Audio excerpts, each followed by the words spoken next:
learners, it's me again, Teacher Will, and welcome to our General Mathematics subject. Sa video ito, aaralin natin ang Module 8 and 9. Aalamin natin kung ano nga ba o kung paano nga ba hanapin ang domain, range, intercepts, zeros, and asymptotes of rational functions. Let's start! Simulan natin sa definition ng domain at range. Kung maaalala ninyo ng ating mga unang lesson, diniscuss natin na kapag sinabi nating domain ng function, ito yung mga set of all values that our variable x can take. While the range naman po is the set of all values that y or the f of x can take. So yung domain po natin ang ating input while our range is our output.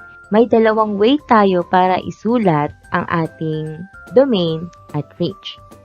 We can use set notation and we can use interval notation. So kapag sinabi po nating set notation, ganyan po ang kanyang itsura. Yan. Kapag domain, again, x is an element of real numbers such that x is not equal to negative 1. Kapag sinabi naman po nating range, again, that is y or the f of x is an element of real numbers such that y is not equal to negative 5. Kapag interval notation naman, ganyan ang kanyang itsura. So, ang ibig sabihin lang din naman po na lahat po ng real numbers ay kasama sa domain maliban sa negative 1. Ayun po siya. Kapag nag-exclude tayo ng number, ayan, kung maaalala nyo, gumagamit tayo ng closed parenthesis. Ayan. To negative infinity and to positive infinity.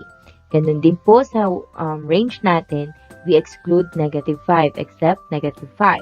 So, that means ang ating interval notation is except negative 5 to negative infinity to positive infinity. Okay? Ayan. So, ito naman yung mga ilang importanteng properties ng graph ng ating rational functions. So, we have the intercepts, zeros, and asymptote. Pag sinabi nating intercepts ng function, ito yung mga points where the graph crosses the coordinate axis. So, ito yung point na kung saan nag-cross yung graph natin sa ating x-axis at saka sa ating y-axis. Kapag nag-cross siya sa ating x-axis, ito yung tinatawag nating x-intercept. Kapag naman yung point of intersection naman ay sa ating y-axis, ito naman yung tinatawag nating y-intercept. Yan. So, yung point po na yun, kapag ang point of x-intercept, ito po yung kung saan ang y po natin ay equal to 0. Kapag y-intercept naman po, ang value ng x natin ay equal to 0. Okay? So, sa zeros naman po, these are the values of x which make the function 0. Yan. So, ito yung mga value ng x na kung in-evaluate po natin yung ating function, mag-i-equal po siya sa 0. Yan. Next naman, ang asymptote. An asymptote is an imaginary line to which a graph gets closer and closer as the x or y increases or decreases its value without limit. Kapag yung x, yung nag-i-increase at nag-decrease ng value without limit, yun po yung tinatawag nating vertical asymptote. Kapag naman yung y naman yung nag-i-increase or nag-decrease its value without limit, yun naman yung tinatawag nating horizontal asymptote. Yan. So, pag vertical asymptote, vertical imaginary line siya. Kapag horizontal asymptote, horizontal naman po yung imaginary line na yan. Okay?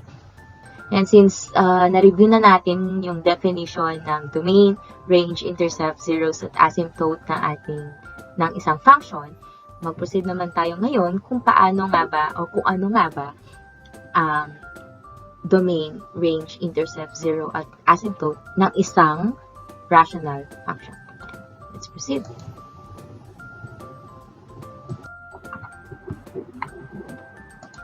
Yan, so start natin sa domain at range ng rational function.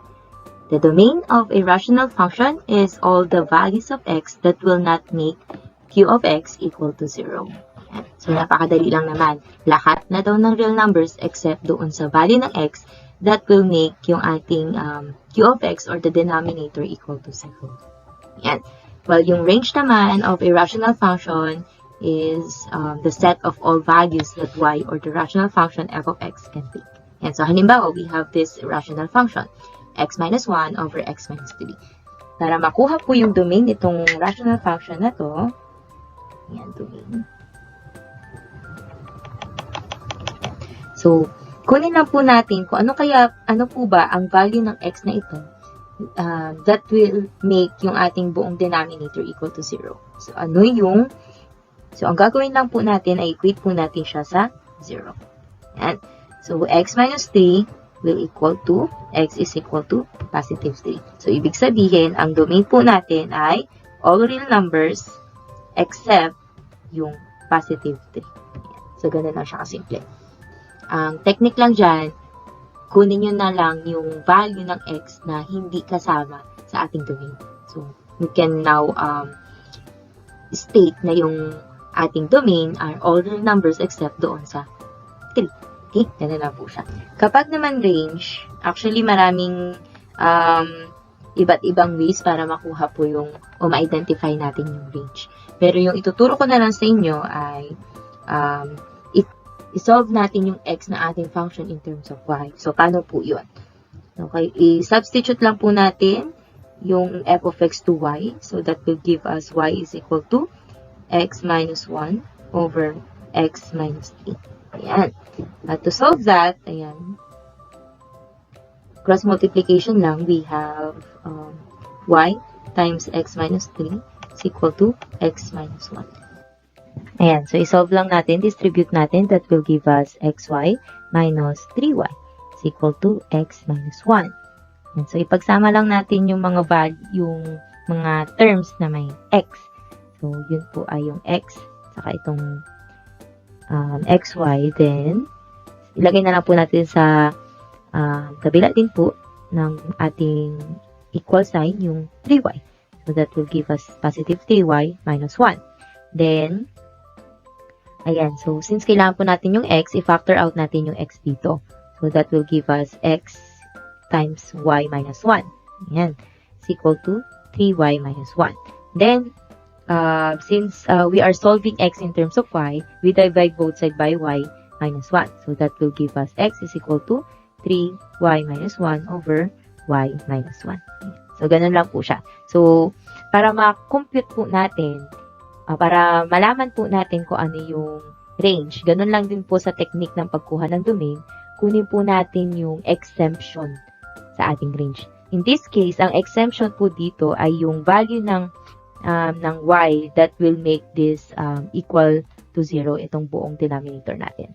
So, ibig sabihin, equate lang din natin yan to 0, that will give us y minus 1 is equal to 0. So, now, y is equal to 1, positive 1. So, ibig sabihin, ang range po natin ay all real numbers except yung y is equal to 1. Okay po? So, ganun lang siya kasimple. So, medyo tricky lang o mahirap yung steps sa pagkuha ng range. So, kasi kailangan mo pong isolve yung ating x in terms of y. Okay po?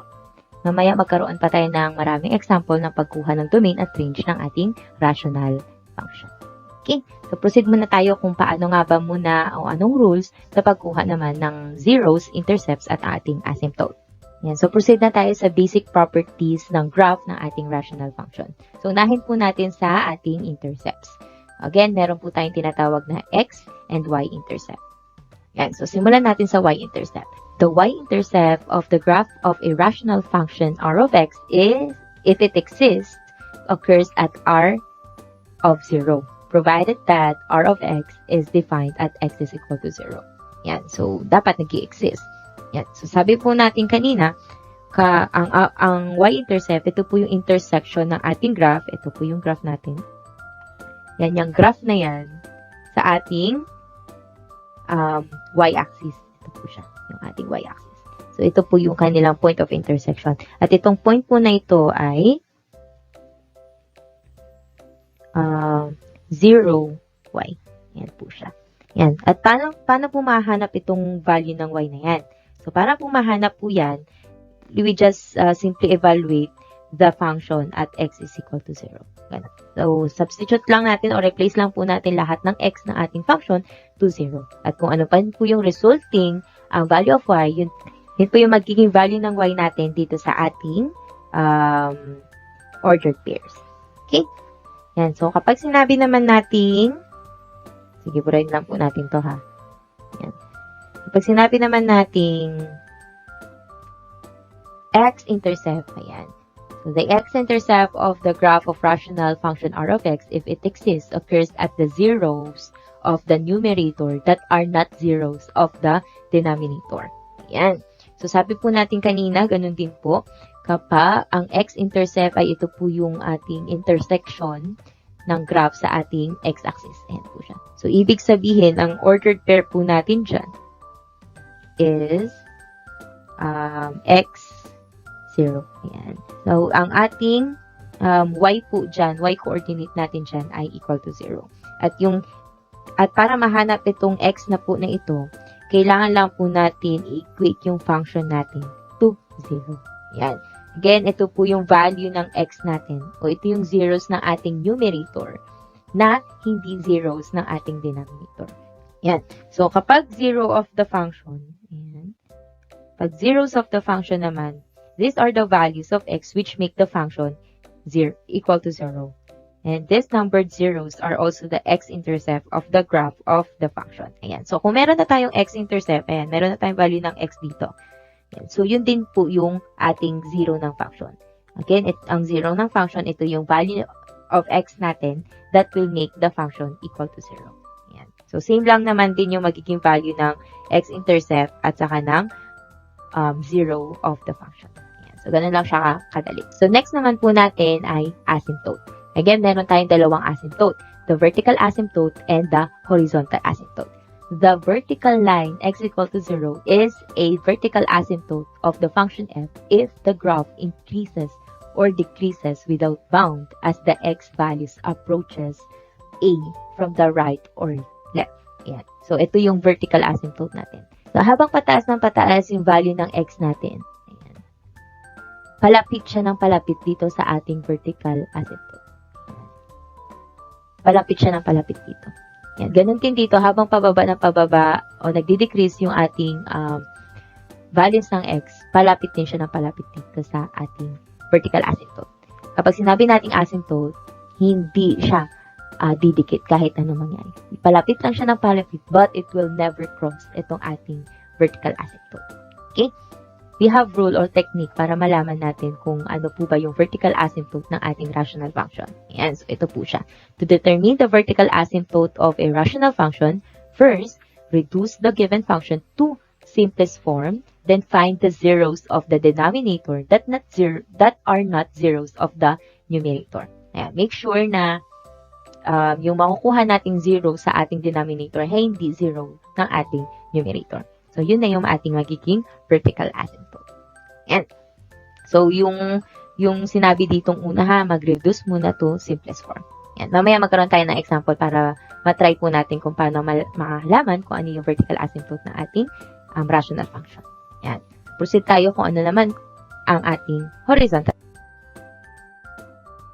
Ayan. So, horizontal asymptote naman.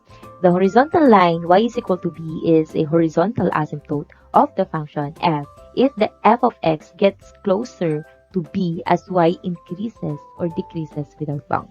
Ayan. So, horizontal asymptote, horizontal line naman po siya. Ayan. Na kung saan, habang pataas ng pataas yung value ng ating y, palapit po siya ng palapit dito sa line na to. Ganun din dito, kapag pababa ng pababa naman yung value ng ating y, palapit din siya na palapit sa horizontal asymptote. But again, hindi siya magko-cross. It will never cross. Palapit lang siya ng palapit. Yan. Kaya siya tinawag na asymptote. Okay? Yan. So, paano naman, ano naman yung rule natin para malaman yung horizontal asymptote ng rational function? So, to determine the horizontal asymptote of a rational function, compare the degree of the numerator n and the degree of the denominator d. So, pag sinabi nating degree, yun po yung kung nasa first degree, second degree, third degree, and so on ng ating polynomial function. Okay po, ng ating polynomial function sa denominator at polynomial function sa ating numerator. So, ito po yung rule. Kapag daw po ang degree ng ating numerator ay mas mababa or less than sa degree ng ating denominator, therefore, yung horizontal asymptote ng ating rational function ay equal to 0. Kapag naman equal naman daw po yung degree nila, yung horizontal asymptote natin is the ratio of the leading coefficient of the numerator, a, and to the leading coefficient of the denominator, b. Kapag sinabi nating leading coefficient, ito yung coefficient ng ating term na mayroong highest degree. Yan. So, yun po yung A at saka B. So, i-divide lang natin kung ano man po yung ratio na yun po yung magiging horizontal asymptote natin. At kapag naman daw mas mataas naman ang degree ng numerator sa denominator, wala po tayong horizontal asymptote. So, ibig sabihin lahat ng values ng y natin ay kasama ng range natin. Ayan. Kasi wala nga tayong horizontal asymptote. So, lahat dadaanan ng graph. Okay? So, ganun na po yun. So, let's have now the examples kung paano natin kunin itong mga na-discuss nating domain, range, intercepts, zeros, at asymptotes. Okay. Ayan. So, let's have example number 1. For example number 1, let's find the domain and range of a rational function. Ayan. So, dito sa una natin, f of x is equal to 2x minus 3 over x squared. So, domains muna tayo, domain. Ang technique po dyan, i-identify na natin kung ano yung exemption o hindi kasama sa domain ng ating rational function. At yun po yung values ng x that will make yung ating denominator equal to 0. Ayan, yung mga denominators natin. Ayan. So, unang po muna tayo. Okay, so madali lang po. Equate lang natin yung ating denominators to 0 para ma-identify natin yung exemption. Ayan, x squared is equal to 0. So, ibig sabihin, x is equal to 0. So, ibig sabihin po, ang domain po ng ating function na yan, function f of x is all real numbers except 0. So, ito rin, yung ganit, dito rin po sa pangalawang function natin, equate natin yung x plus 2 to 0, that will give us negative 2. So, ibig sabihin, ang domain po natin dyan ay all real numbers except negative 2. So, ganun lang siya kadali. Para naman dito sa last na example, ang una natin gagawin dyan ay i-reduce muna natin sa simplest form. So, i-factor natin yung ating numerator. That will give us x minus 4 times x plus 1 over x plus 1. Ayan. So, pwede nating i-cancel or divide na yung x plus 1 with x plus 1. The answer is f of x is equal to x minus 4. Bali, ang magiging domain natin dito ay all real numbers since na-reduce na siya as polynomial function. Okay, so that's it. Paano naman kapag range? Kapag range naman po, ito yung medyo mahirap. So, yung technique na maituturo ko, so, maraming technique, sabi ko nga sa inyo, maraming technique para ma-identify yung ating range. Ituturo ko po sa inyo ay yung tinuro na lang din sa solution ng ating module na kung saan we are going to solve yung values ng x in terms of y. Yan.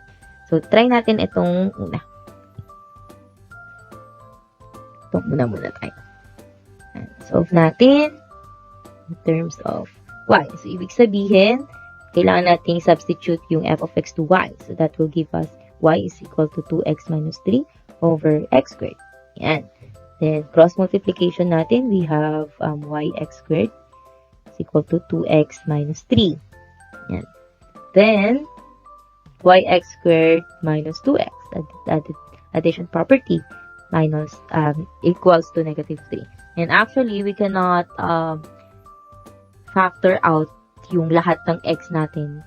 So, what we can do is to identify na lang yung possible na maging value ng ating y dyan. At yun po yung magiging exemption sa ating range ng ating rational function. Okay?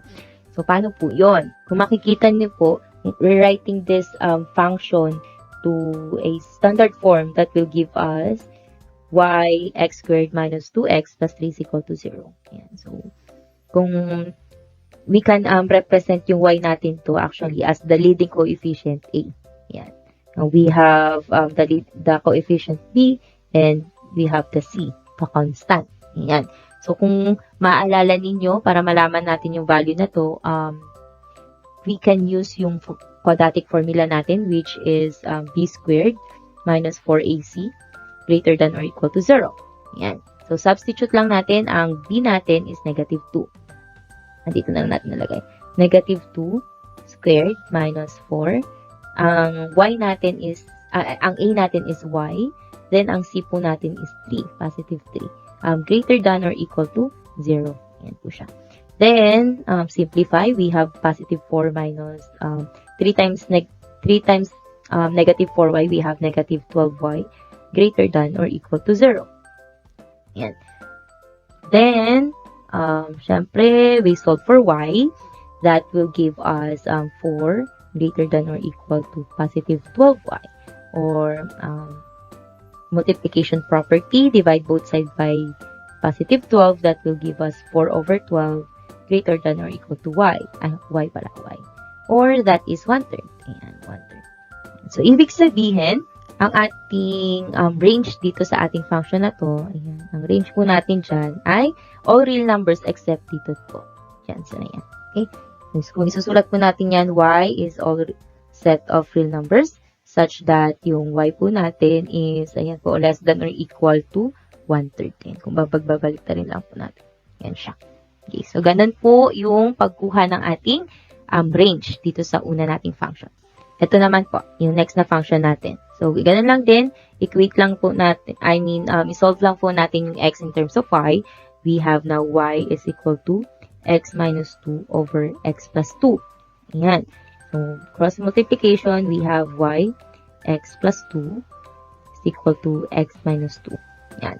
Then, distribute natin, we have xy plus 2y is equal to x minus 2. Then, pagsama lang natin yung terms na may x, we have xy minus x is equal to, ito, ilipat na lang din natin, negative 2 minus 2y. Yan po siya. Then, factor out xy. Factor out natin yung x. We have x is equal to, x times y minus 1 is equal to negative 2 minus 2y. Then, divide both sides by y minus 1. We have now x is equal to negative 2 minus 2y over y minus 1. So, para makuha po natin yung range, yan, equate lang natin yung denominator. So, y now is equal to positive 1. Yan, diba? So, ibig sabihin, yan po yung hindi kasama sa ating range. So, now our range is all real numbers except 1. Ayan. So, ganun lang siya simple. Nadali lang siya kapag yung ganitong mga simpleng binomial lang siya. Hindi siya, ang degree lang niya is 1. Okay? Matry po naman natin yung huli. Ayan. Ito naman. Ito. Solve din natin. Ayan, may x squared na naman po tayo dyan. So, medyo mahihirapan tayo. Try natin na i-factor o i-reduce ito. Baka may factor po ito na pwede nating i-divide sa x plus 1. Yan. Okay. X squared minus 3x minus 4 is actually trial and error natin yan. Ang factor ng negative 4 na kapag pinag-plus ay negative 3 ang lalabas. That will give us positive 1 at saka negative 4. Tama. So, positive 1, then negative 4. Yan po siya. Over x plus 1. Y natin, y. So, ibig sabihin, cancel na to. Ibig sabihin, yung y natin is equal to x minus 4. Yan. So, madali lang.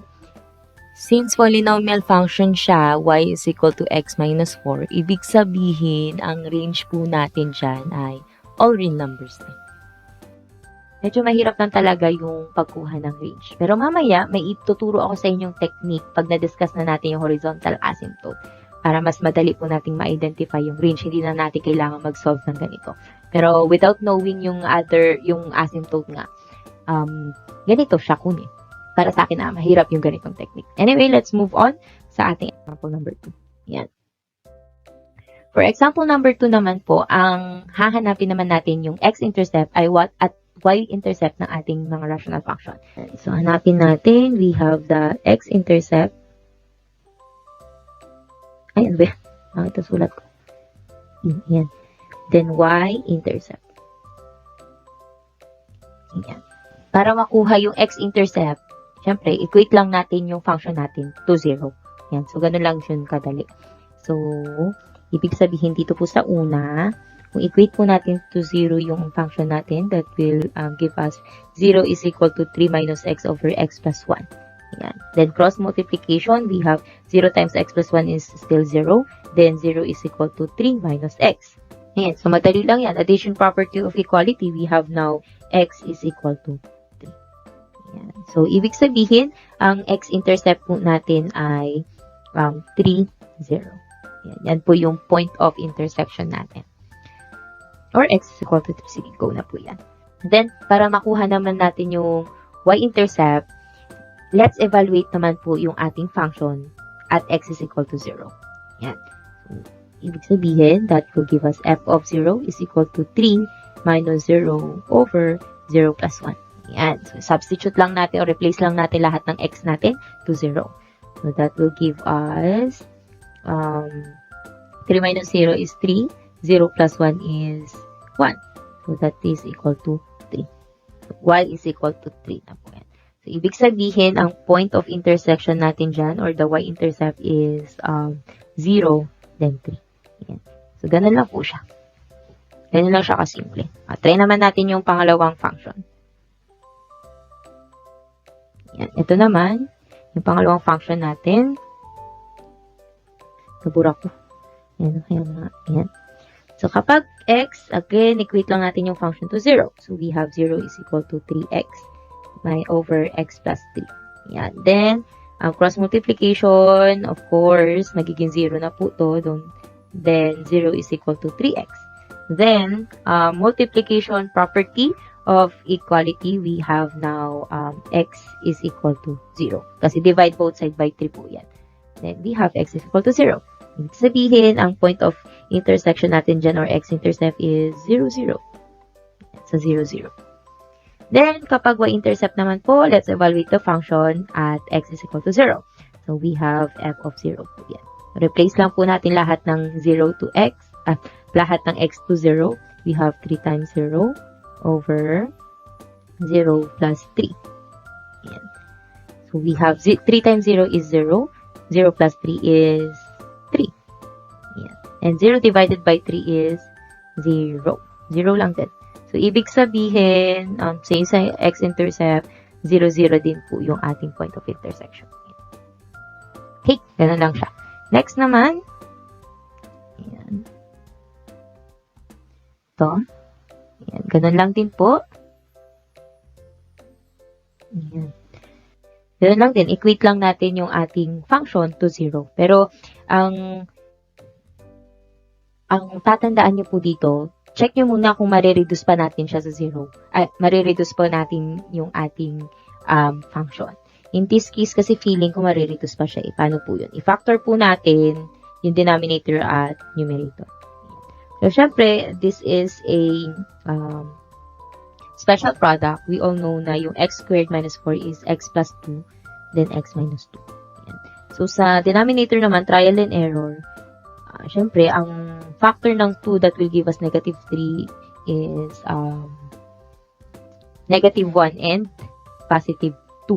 I mean, negative 2. Diba? Negative 1 plus negative 2 is negative 3. Yan. So, kung mapapansin nyo, maka-cancel na to at nare-reduce na po yung ating function to x minus 1 over x plus 2. Yan. So, yan na lang yung mismong equate natin to 0. Yan, para makuha na natin yung x-intercept. Cross multiplication, we have now 0 is equal to x minus 1. Then, addition property of equality, we have now x is equal to positive 1.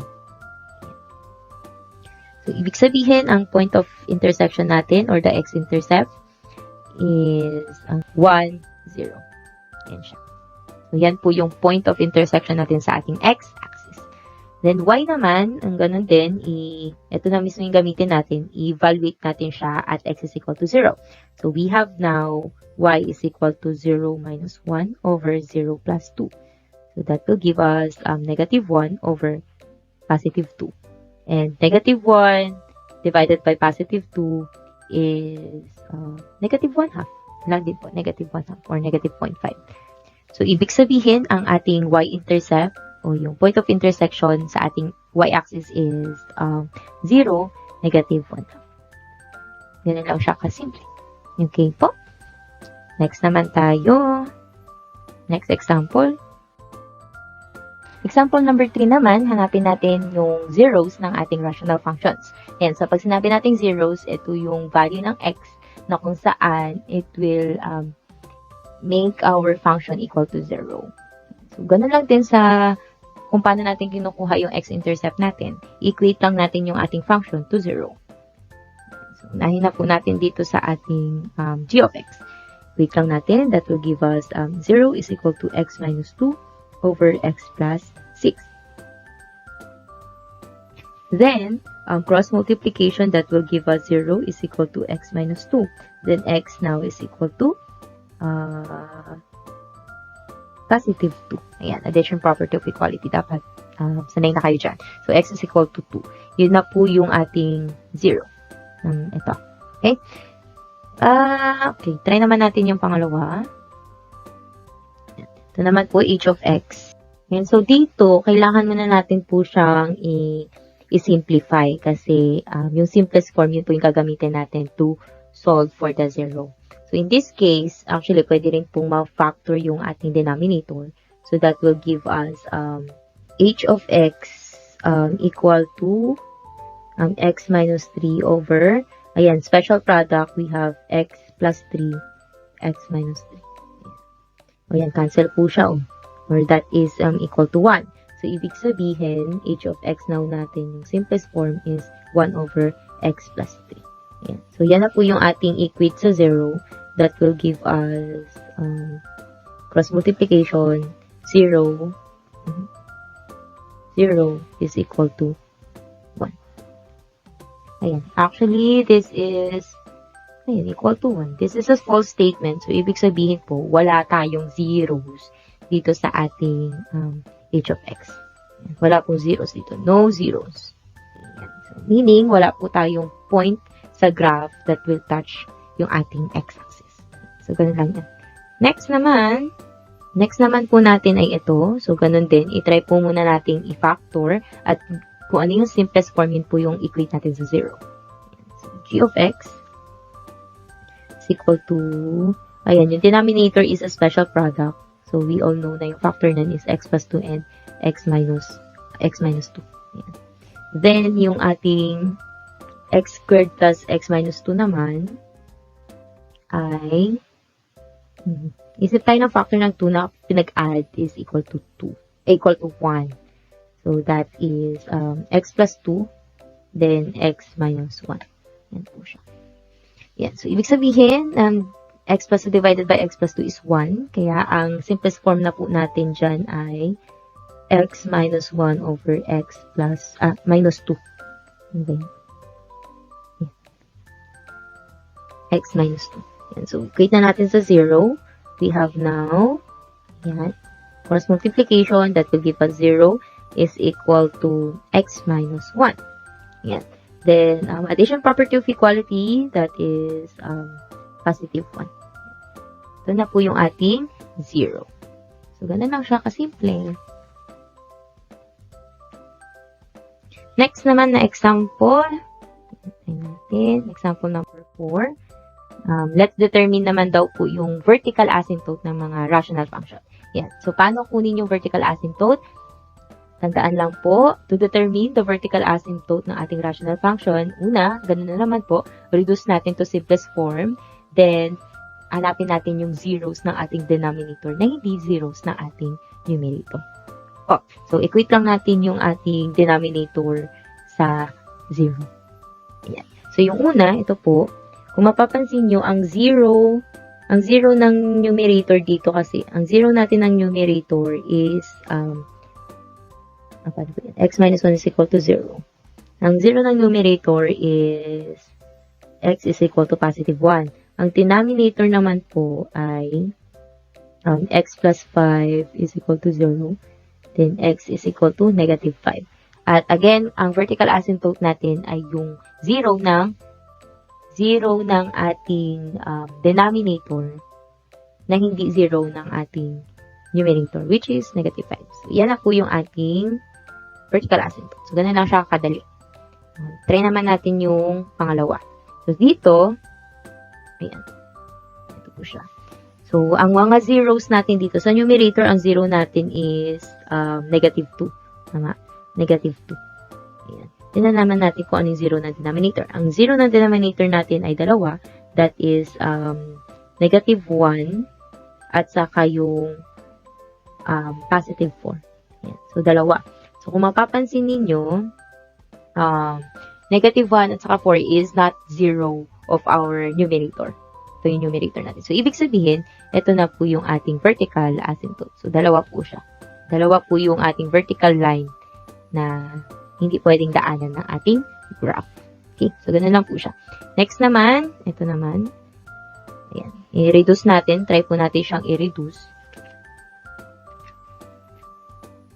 Ayan. Kung ipa-factor natin kasi ito, ayan, factor natin para ma-reduce po natin, ano?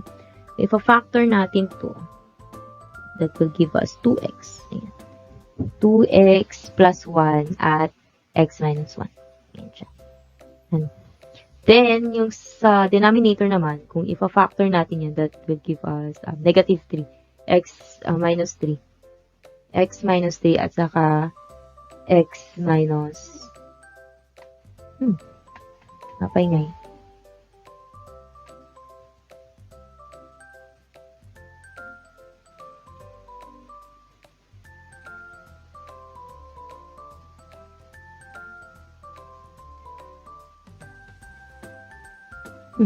Actually, mali pala yung nandito.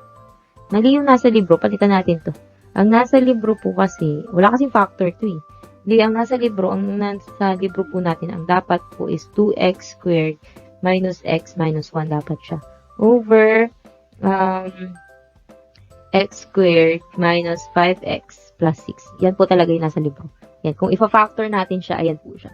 2x plus 1 times x minus 1, then 3x minus 3 times x minus 2. Yan po siya. Yan. Okay, so ano yung zeros? Ano yung mga zeros ng denominator natin?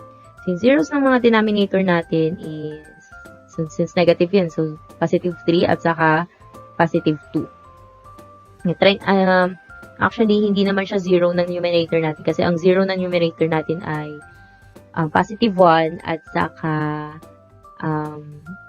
negative 1 half. Ayan. So, ibig sabihin, ito po yung ating vertical asymptote. So, dalawa din po siya. Okay, so, ganun lang siya kadali. Next naman, example number 5. Yan, let's determine naman yung horizontal asymptote po. Ayan, ito na mabago. Horizontal naman to. Horizontal. Pangit ang sulat.